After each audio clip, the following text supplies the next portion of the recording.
Greetings and welcome to the Astronomy Picture of the Day podcast. Today's picture is titled Supermoon versus Micromoon. So what do we see here? Well, on the left we see a supermoon and on the right a micromoon. What is the difference between these two? Well, it's really the distance between Earth and Moon at the time of the full moon. A supermoon occurs at the time of perigee. That is when the moon is closest to Earth in its orbit. That means it's going to appear a little bit larger. A micromoon, on the other hand, occurs at apogee. That is when the moon is farthest from Earth in its orbit and will therefore appear a little bit smaller. Now, otherwise, you can see we see exactly the same portion of the moon, as these are two images taken of a supermoon and a micromoon. Now, these occur because the moon does not orbit Earth in a circle. The orbit is an ellipse, meaning there's a time when it's closer to Earth and a time when it's farther away, which accounts for the changing size.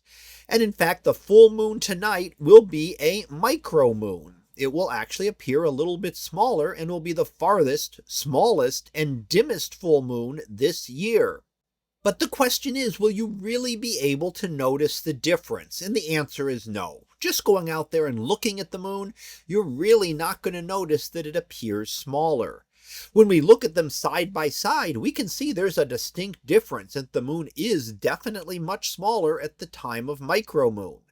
However, it's not something that you would notice when you're just seeing the moon there all by itself with nothing else to compare to.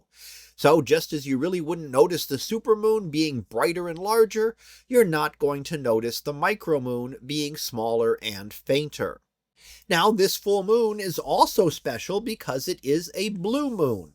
And what is a blue moon? Well, it has nothing to do with the color of the moon. The moon will not appear blue in the But one definition of a blue moon is the second full moon that occurs in a single month. Now, this is relatively rare. Why? Well, that's because the cycle of moon phases would be 29.5 days, which is just about the length of a month. So, for most months, unless the full moon occurred right at the beginning of the month, you're not going to be able to squeeze two full moons in a month. So it happens very rarely, and why we get the phrase once in a blue moon.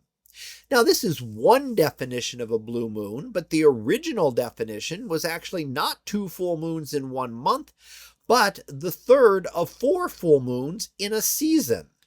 So most seasons would have 3 months, would have 3 full moons, but every once in a while, because the timing does not match up perfectly, you would get 4 full moons, say in summer or spring. And that third of those 4 would be considered the blue moon. Now, a blue micromoon, of course, is even rarer for the two to occur.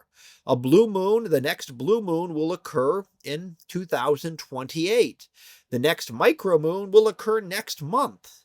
But getting them combined together will not occur again till 2053. So that was our picture of the day, titled Supermoon versus Micromoon. We'll be back again tomorrow for the next picture, previewed to be Eagle Stars.